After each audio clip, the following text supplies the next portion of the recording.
the wonders of music. With the amazing ability to fit in any situation to make you feel any way you want. Want to get pumped up to go that extra mile in your workout? Crank up an epic jam like Eye of the Tiger and become Rocky.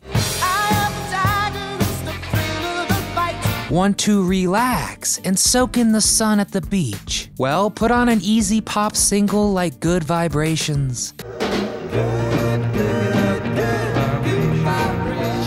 Want to slowly spiral until you've completely lost your mind? Turn Disco Duck up to 11, because, well, these go to 11. But sometimes you just want to curl up on the couch and feel the pangs of love, whether it's the happy side or sad side of that coin. And the only music for that? Ballads, of course. I'm Nostalgic Nick for Do You Remember? And today we're looking at some of the best ballads of the most ballady decade of them all, the 1970s. If you enjoy our playlist, please hit that thumbs up button for us and subscribe to our channel for even more delightful throwbacks. But now, come on, let's take a deep dive into all the feels together.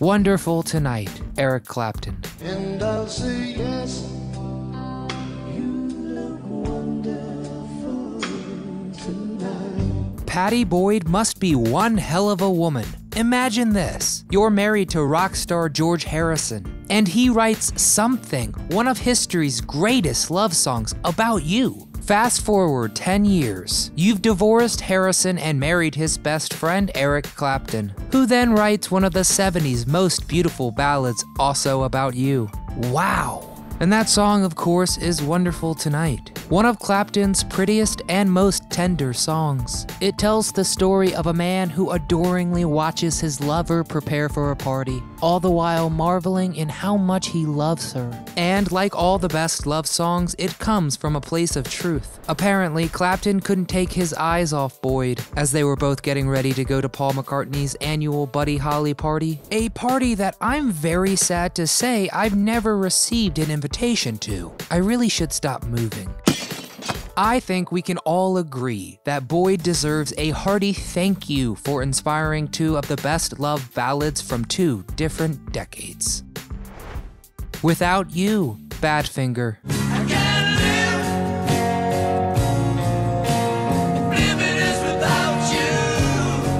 In early 1970, both Pete Ham and Tom Evans, the songwriting geniuses behind the band Badfinger, were both struggling in their relationships. Evans' girlfriend had just left him, and Ham was failing at balancing his romantic life with constantly touring and recording. So the pair decided to put pen to paper in order to document their heartbreak, and ended up producing one of the finest love ballads of the decade. Apparently, writing from the heart works, and although Badfinger inexplicably never released the song as a single, it proved to be a massive hit for other singers. Without You has been covered over 180 times by such varied artists as Harry Nilsson and Mariah Carey.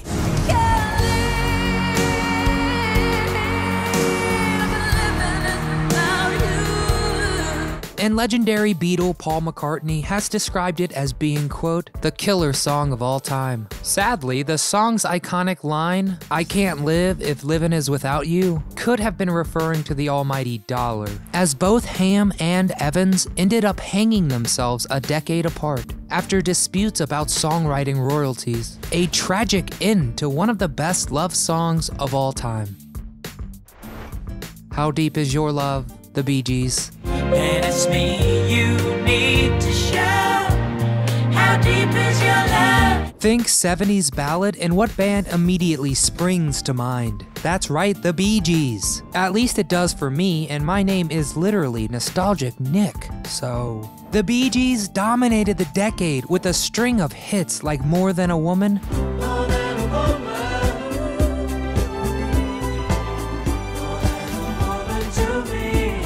and of course Night Fever.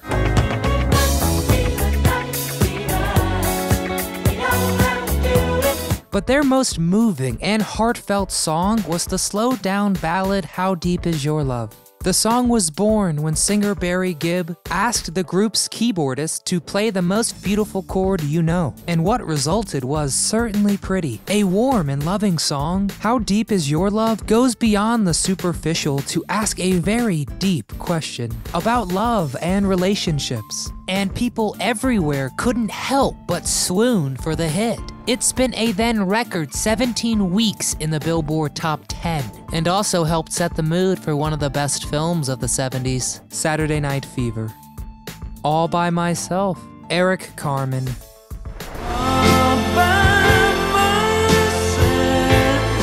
If you're going to borrow from one of the best rock bands of all time's best songs, it helps to turn it into something unrecognizable. And so Eric Carmen took the Beatles' urgent pleas and help and changed it into one of the loneliest ballads you're ever likely to hear. All by Myself is the desperate pining of a formerly independent man who now longs for the comfort of his fellow humans, which really hits you at a visceral level, because deep down we're all terribly afraid of being alone. The song also features the music of classical composer Sergei Rachmaninoff, because apparently Carmen really likes to borrow. Carmen originally did not obtain the rights to Rachmaninoff's Piano Concerto No. 2, but after a lawsuit agreed to pay the composer's family a 12% royalty fee. All by Myself was returned to prominence several decades later when Celine Dion released a cover in 1996.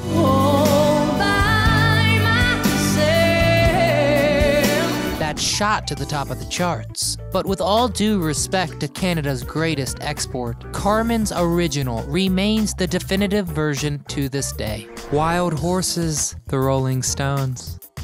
Wild, wild horses. And now onto one of my personal favorite ballads on this list, The Rolling Stones' Wild Horses. While the Stones' most famous songs are up-tempo rock classics like Satisfaction and Brown Sugar, it's with their slower singles that really start to tug on your heartstrings. Wild Horses tells the tale of a person who, although they've been hurt by their lover before, remains forever devoted. And just like some of their best work, this song was a true Rolling Stones collaboration, with Keith Richards writing the riff and chorus, and Mick Jagger contributing all of the verses. Fans have long speculated that Wild Horses is about Jagger's longtime girlfriend, Marianne Faithfull, but in the liner notes in a 1993 reissue, Richards debunks that theory, stating, quote, "Wild Horses was about the usual thing of not wanting to be on the road, being a million miles from where you want to be." Whatever the story behind the music, this tune will always remain one of the sweetest, most sincere ballads of the decade. 2 out of 3 ain't bad. Meatloaf.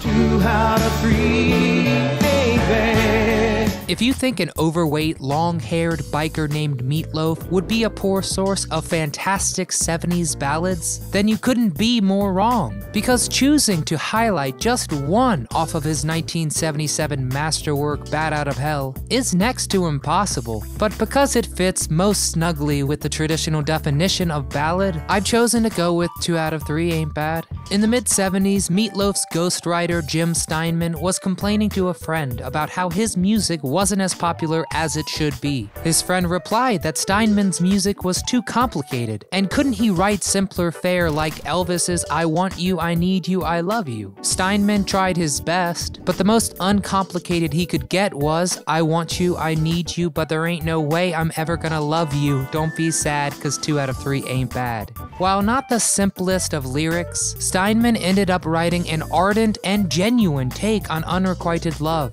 that catapulted Meatloaf to stardom, and certainly ranks among the decade's best ballads. Your Song, Elton John.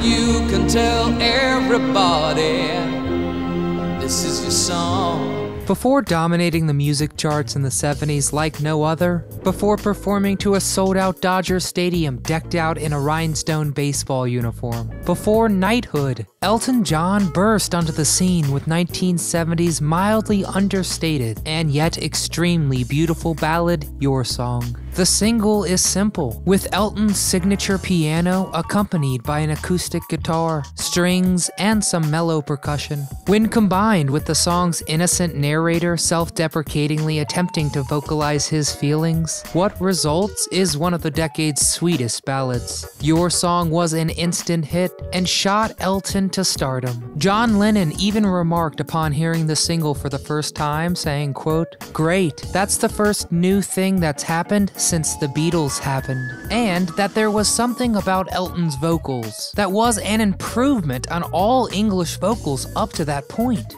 Very high praise indeed from one of the greatest rock stars of all time. Man, those songs have got me in a lovin' mood for sure. The best ballads from the decade that produced some of the greatest ballads pop music has ever seen. So let's discuss. Which of these ballads is your personal favorite? Do you actually dislike any of these slow-moving love songs? And finally, which classic 1970s ballad did we leave off this list? Hey, we can always do a round 2. So get in the comments and let us know. We want to hear from you. And if you enjoyed this week's episode, please give us a thumbs up and subscribe to the channel if you haven't already. That way you never miss a memory. From all of us here at Do You Remember, thanks for watching.